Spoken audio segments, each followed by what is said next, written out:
Et yo, c'est Migorine. Aujourd'hui, on se retrouve pour une petite vidéo review, la double review sur Amphibia et The Whole House. J'ai vu les épisodes il y a moins d'une heure. Et du coup, on va reviewer ça ensemble, c'est pas un terme. Et du coup, on va commencer par Amphibia parce que j'avais commencé à regarder l'épisode.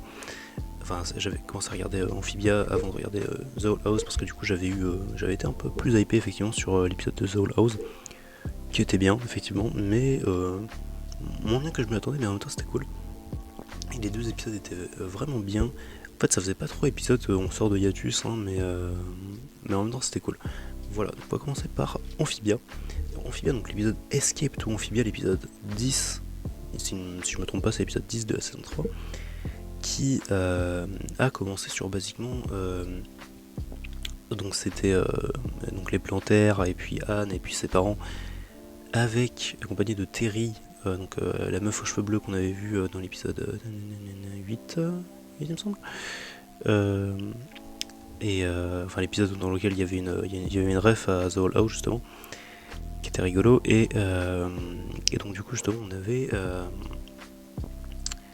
enfin l'épisode commençait là-dessus, et il y avait aussi la docteure qui était au musée là. Je me souviens plus de son nom, mais j'ai oublié de le reprendre, mais bref, cette meuf. Et, donc du coup, j'ai pas dit, ouais, je mettrai un timecode si vous voulez voir seulement la review de The Whole House qu'on fait après. Mais ouais, voilà, c'est un petit timecode. Et normalement, j'étais censé faire un aparté au début, mais j'ai oublié de le faire. Bref, on s'en fout.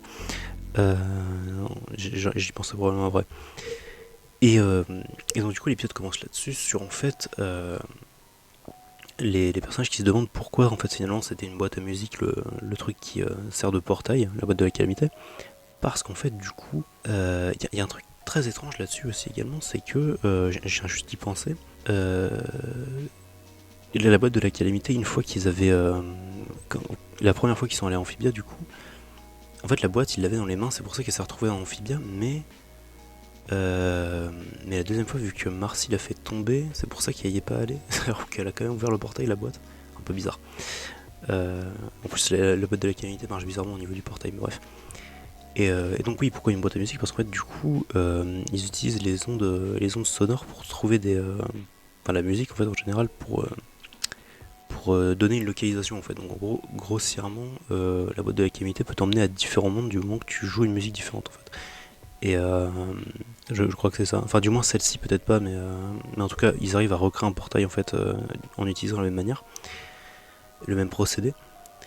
Et le problème, c'est que du coup, il n'y a pas assez d'énergie en fait. Enfin, on verra que après, c'est pas le problème. Mais Terry dit que il faudrait plus de puissance en fait, et donc du coup, elle donne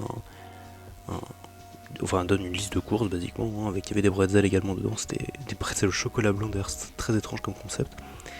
Mais et voilà, ils ont une liste de courses à aller faire, donc du coup ils vont dans cette espèce de magasin très grand que j'avais comparé à une sorte de brico-dépôt, mais en fait ça n'a rien à voir, en fait c'est un magasin avec du bricolage, mais en même temps il y a des jouets et tout. Et notamment une séquence qui était très drôle pour plusieurs raisons. En gros, il y a le père de Anne qui veut s'amuser avec elle, et du coup qui sort de sabre laser et un masque de Star Wars pour faire un espèce de petit combat d'épée. Et donc du coup, Anne joue avec lui du coup justement, et parce que oui, du coup en fait le thème de l'épisode c'est Anne qui se rappelle justement, enfin se rend compte que forcément elle va devoir dire une nouvelle fois au revoir à ses parents en fait, enfin une nouvelle fois partir loin d'eux en fait, et du coup ça la peine un peu, et donc du coup elle essaie vraiment de passer du temps avec eux le plus qu'elle peut avant de partir. Et c'était vraiment un des points principaux de l'épisode. Et donc du coup justement dans cette espèce de petit combat à l'épée, elle défonce vraiment son daron. C'était très drôle parce que du coup elle a eu un entraînement à l'épée forcément, amphibien. Et donc du coup ça se revoit ici et plus tard dans l'épisode dans une séquence très cool. Et ouais, le déglingue, c'était très très drôle. Mais ouais, voilà, c'était une séquence plutôt fun en vrai. Et pour le coup, j'essaie de me rappeler ce que je voulais dire. Oui, donc il y avait cette séquence. Après, du coup, à la fin, il y a la mère de Anne qui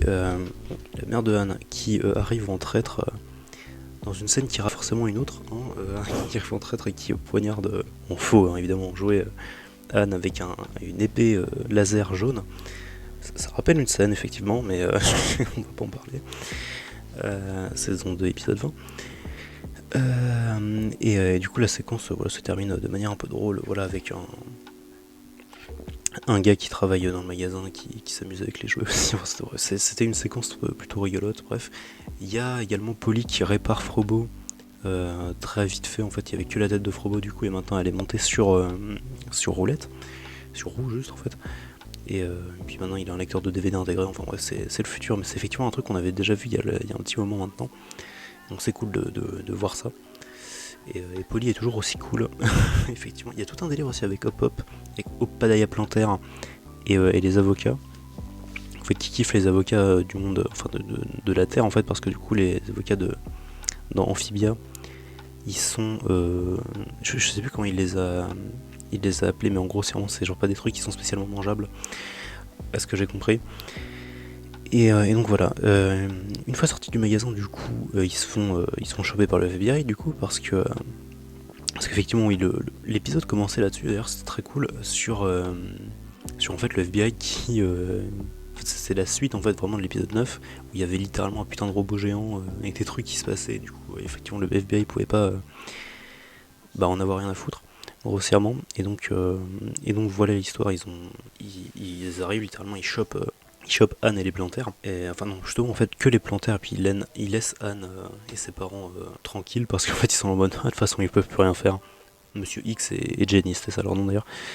Et ils sont en mode ouais, ils peuvent plus rien faire. Alors du coup il y a la daronne d'Anne qui est en mode on va pas se laisser faire. Et, et donc du coup elle a conduit comme une grosse tarée. Sur la route elle tape des méga drifts et tout. Et ils les rattrapent, ils arrivent à leur base. Mais au final ils se rendent compte qu'ils vont pas pouvoir rentrer dans la base tout seuls, ils ont besoin d'aide, et donc du coup là ils appellent tout le monde qu'on a vu en fait au début de la saison 3. Donc il y avait de la famille de Anne il me semble, il y avait les Hit Girls, celles qui ont aidé Polly à essayer de réparer Frobo. Il y avait le clone de Oppadaya Planter. Je dis son nom entier alors que c'est Hop Hop, mais Oppadaya Planter ça me fait rire. Donc, son pote l'acteur. La parodie de Gwen Stacy qu'on a vu dans Spider Sprig, et quoi d'autre finalement, et qui d'autre, il me semble que c'est tout, si je dis pas de bêtises, c'est tous les gens qui étaient là, effectivement. Et donc du coup ils arrivent à pénétrer dans la base avec un petit stratagème vite fait, qui utilise tout le monde, hein. Du coup il y avait un délire de déguisement, tout ça, et donc ils arrivent à rentrer, mais du coup ils se font bait et emprisonnés. Ça va très vite, hein, en fait, ça se passe rapidement. Ils se font pas tous emprisonnés justement parce que du coup il y a Terry et la docteur qui sont très potes dans cet épisode, ça me fait rire, et du coup a réussi à choper en fait un gros générateur parce qu'elles avaient besoin de plus de puissance justement pour faire le portail. Et donc justement après il y avait du coup justement cette petite séquence un peu émotion finalement, où en fait Anne a une prise de conscience, en fait elle est en mode ouais mais de toute façon je suis qu'une gamine en fait, qu'est-ce que je peux faire moi finalement, et genre après du coup il y a ses parents qui lui remontent le moral. J'ai trouvé cette scène très cool, parce que du coup effectivement, mais en fait Anne dans la série elle a que, en vrai généralement j'arrondis à 14 ans, mais en fait normalement je crois qu'elle a vraiment 13 ans, et du coup c'est, oui vraiment pour le coup c'est vraiment une enfant, mais pour le coup elle a fait plein de trucs en fait qui font que c'est plus une enfant vraiment comme les autres, mais bref. Et on verra ça d'ailleurs plus tard dans l'épisode, mais notamment après ça il y a une petite scène d'évasion de prison, parce que du coup il y a le générateur qui lâche, parce que du coup il y a Terry et le docteur qui l'ont dégagé le générateur. C'est dans une scène très drôle, très comique. Et donc là il y a Anne qui récupère le sabre laser que son père avait acheté, le sabre laser rouge, et elle défonce tout le monde, notamment dans une scène complètement parodique de la scène de Dark Vador dans Rogue One, la scène du couloir de Dark Vador, dans une scène mais complètement cool, avec la musique qui n'était pas une parodie de la musique qui passe pendant la scène de couloir de Dark Vador, mais c'était une très très bonne référence. En parlant d'ailleurs de référence, quand ils arrivent à sortir du coup de cette espèce de petite base là du FBI, il y a d'ailleurs en faisant un deuxième trou, d'ailleurs ils ont fait 2 trous dans le mur, j'ai trouvé ça très drôle. Enfin il faut un trou pour rentrer, un trou pour sortir, alors que bon, c'était pas vraiment utile quoi de faire un deuxième trou, mais bref. Donc du coup ils se font chasser par le FBI et justement dans la voiture, enfin dans le van de Monsieur X et de Jenny, il y a un petit, je mettrai peut-être une image à l'écran, je sais pas, il y avait un bouquin par terre avec marqué nom random d'une meuf, Coven, genre Arina Coven, j'en sais rien. C'était une double référence, je suis presque sûr, à Harry Potter en même temps, parce qu'il y avait la police d'écriture qui ressemblait vaguement, et à The Owl House forcément, parce que le Coven et puis la meuf ressemblaient très vaguement à Willow. Donc voilà, je trouvais cette référence plutôt drôle. Et donc du coup après il y a Monsieur X qui a réussi à mettre un traceur en fait sur la voiture des héros finalement. Et donc ils reviennent dans cette espèce de garage là random dans lequel il y a le portail. Ils font les petites manips et en fait ils se rendent compte que malheureusement le portail est trop petit.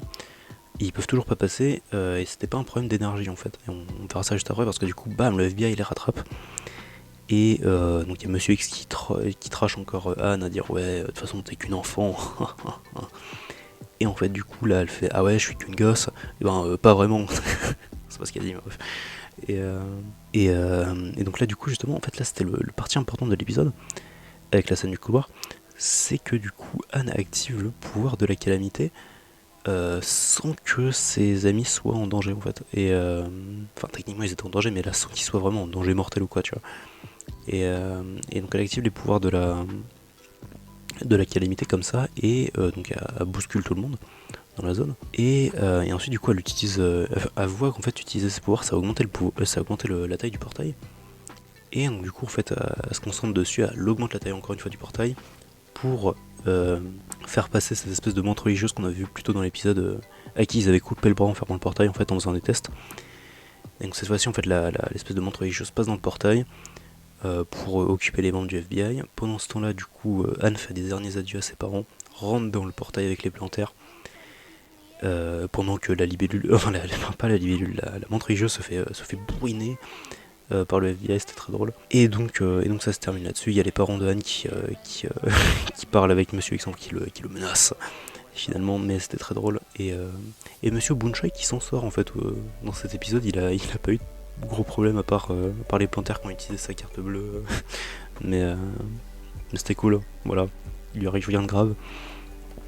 Et donc l'épisode du coup se termine sur les plantaires et Anne qui arrivent à Amphibia, enfin Anne pardon est contente, mais les plantaires sont choqués parce que du coup c'est ce qu'on a vu dans l'épisode 8, Amphibia est dévastée du coup par Andreas du coup, qui a fait complètement n'importe quoi et qui du coup utilise tout ce qu'il peut pour choper toutes les ressources possibles à Amphibia, donc détruire le monde en fait littéralement, mais petit à petit en bouffant les ressources. C'était un épisode vraiment bien pour le coup, qui se concentrait pas du coup sur Amphibia. C'était une bonne chose, c'est qu'en fait du coup c'était vraiment la plus grosse partie de l'épisode se passait encore sur Terre. Alors après du coup ce qui va être intéressant c'est l'épisode de la semaine prochaine en fait, parce que du coup il va se passer plein de trucs à Amphibia et notamment on va revoir Sacha dans le prochain épisode. D'ailleurs ce sera un micro spoiler mais en fait on en avait entendu parler. On va revoir Sacha et va y avoir tout un délire de Anne qui doit devenir la chef de la résistance de Amphibia. Et donc on verra comment ça se passe, mais en tout cas c'est très intéressant, peut-être une apparition de Darcy, on ne sait pas. En tout cas on va revoir Andrea, c'est presque sûr. Enfin voilà, ça va faire plaisir que Anne retrouve aussi tout le monde à Wartwood, enfin bref. Donc c'était vraiment un épisode très très bien, un bon épisode de retour de Yatus, et ça fait plaisir. Et donc du coup on va partir sur Amphibia maintenant. Pardon, pas sur Amphibia, sur The Owl House, qui était un épisode cool, pour le coup. Donc c'était l'épisode Follies at the Coven Parade. De Coven Parade. Je suis en train de crever, j'ai pas bu depuis tout à l'heure. Donc je me sers un verre. Est-ce que j'ai un truc à boire moi? Oui, c'est bon. Ok. Et Follies at the Coven Parade, du coup, qui est un épisode qui commence sur Luz, qui fait encore une fois une vidéo pour sa maman. Après ce qui s'était passé dans l'épisode 10, donc Yesterday's Lie. Un épisode très fort en émotion finalement. Avec la mère de. Un truc qui est beaucoup revenu dans l'épisode, c'est en fait la mère de Luz qui lui a fait promettre quand elle rentrera, elle ne retournera plus en fait au Boiling Isles, donc dans le royaume des démons finalement. Elle lui a fait promettre ça, et c'est une fin possible en fait de la série que Luz reste dans le monde des humains et ne puisse plus y retourner, c'est une fin possible, mais on verra bien. Et donc du coup elle fait cette vidéo, et il y a un truc qui était un peu affreux, c'est qu'en fait du coup elle essaie de lui montrer, elle essaie encore une fois de montrer à sa mère des vidéos, enfin de faire une vidéo pour montrer à sa mère, pardon, le monde, enfin les Boiling Eyes, Boiling Isle. Et un truc complètement affreux qu'on voit au début, c'est le squelette de Outi, en fait. Mais c'est-à-dire qu'en fait, Outi à la base c'est un squelette. Et du coup, il utilise cette espèce de truc qu'on voit d'habitude de lui, c'est sa peau en fait. Et je sais, c'est incompréhensible comment il fonctionne Outi, mais il est affreux. Il est affreux il est complètement flippant sans son squelette. Enfin, sans sa peau, pardon, avec son squelette. Et ensuite, du coup, on voit, il y a une petite apparition de Bocha qui était cool, où il y a Luz qui essaie de montrer sa magie, et il y a Bocha qui roule dedans, là, se le prend dans la tête. Et il me semble que ça se termine là-dessus sur le début. J'ai peut-être oublié une séquence. J'ai pas rematé l'épisode juste avant, en fait, j'aurais vraiment dû. Je mettrai au montage là s'il y a un problème. Et donc du coup il y a petit générique qui n'a pas changé, et donc du coup ça prend sur devant X-Side justement, où il y a Guz et Willow et Luz du coup qui parlent de à quoi peut bien finalement ressembler Belos, surtout Willow et Guz. Il y a Willow qui dit un truc genre peut-être qu'en fait l'empereur ce n'était que la société depuis le début. Ça fait réfléchir. Et non mais ouais, cette séquence était plutôt sympathique, surtout qu'après du coup il demande finalement Luz, toi t'as vu Belos de près, donc à quoi il ressemblait? Et en fait elle a pas regardé sous son masque vraiment. Et du coup sur ça il y a Amity qui arrive, Amity qui showcase qu'elle apprend l'espagnol avec un livre de cuisine, donc ça aide pas vraiment, mais bref. Et Luz et Amity sont adorables, hein, je change pas. Sur ce, du coup, après, il y a Eda qui arrive en ballet, en blocks, et donc il y a Luz du coup, qui fait un petit smack sur l'ajout d'Amity, c'était adorable, et il y avait pendant 2 secondes, c'était Amity.exe affiné de Amity.exe cessé de fonctionner, c'était un peu le délire. Luz monte sur le ballet de Eda, puis elle s'envole, et là, du coup, il y a un truc qui m'a fait très rire dans l'épisode que j'ai rematé une fois quand même. C'était en fait du coup il y a King en fait sur le balai, et du coup enfin sur le sceptre en fait, le palissement, et a dit enfin il parle du fait que, parce qu'en fait Luz leur a dit à eux en fait que ce que sa mère lui a fait promettre, et donc du coup il y a King qui essaie de rassurer Luz, et il y a Eda qui dit un truc dans l'ordre de genre dans tous les cas, je pourrais, si elle n'en démord pas, finalement, je pourrais utiliser mes charmes. Ça m'a fait rire parce que du coup, le ship Eda-Camilla, c'est un truc qui existe. Et c'est plutôt rigolo. Mais voilà, c'était le petit point là-dessus. Et donc, du coup, en fait, ils parlent de la. Ils arrivent en fait à Bonesborough. Et donc du coup là il y a notamment Kikimora en fait qui est présente, et qui a l'air de parler à quelqu'un au téléphone, mais qui n'est pas Belos du coup, qui en fait parle à ses parents, du coup à sa mère notamment, il me semble que c'était sa mère, et elle a l'air très très inquiète en fait. Et donc c'est un truc qui reviendra plus tard dans l'épisode, mais oui elle a l'air plutôt inquiète, et t'as vaguement de la peine pour elle, même si Kikimora c'est un peu une connasse, mais t'as un peu de la peine pour elle vite fait. Et donc ça en parle, et au final du coup il y a une petite séquence où il se passe pas grand chose vite fait là, et ah non si, enfin il se passe pas grand chose. Il parle de King qui se moque de Eda en parlant de Rain, que genre oui c'est des amoureux, et je trouve cette séquence rigolote, et du coup il y a Luz qui s'intéresse de ouf à la vie sentimentale, la vie romantique de Eda. Je trouvais ça rigolo et trop mignon. Et il parle beaucoup du coup justement de Rain, et il confirme du coup que Rain est une personne non binaire, du coup en utilisant le pronom il. Je précise que du coup j'avais utilisé il aussi dans ma vidéo dans la vidéo de réaction au sneak peek. En fait je crois que, enfin c'est parce qu'en anglais tu utilises they them. Du coup je crois qu'en français t'es censé utiliser yel, mais le truc c'est que j'aime pas trop le mot, mais je suppose que je suis censé utiliser yel pour parler de Rain, mais du coup j'utilise il. Bref, Et my bad, désolé. C'est il avec un S bien évidemment. Et donc voilà, ils en parlent. Et donc du coup, ils élaborent un plan, du coup, en fait, dans le sens où ils essayent... Enfin, leur plan, c'est de mettre en scène un kidnapping de Kikimora et de Rain en même temps. Comme ça, du coup, ils récupèrent... Enfin, Eda récupère Rain. Et... pour le sauver, quoi, basiquement. Et comment et Kikimora peut retrouver... peut aller voir sa mère. Et en fait, pourquoi ils ont besoin de Kikimora? C'est parce que du coup c'est une sorte de intel dans le Emperor's Coven, dans le Coven de l'Empereur. Et donc du coup, elle pourrait les aider, elle pourra les aider de son côté. Pardon, j'ai du mal à parler, ça fait 20 minutes que je parle.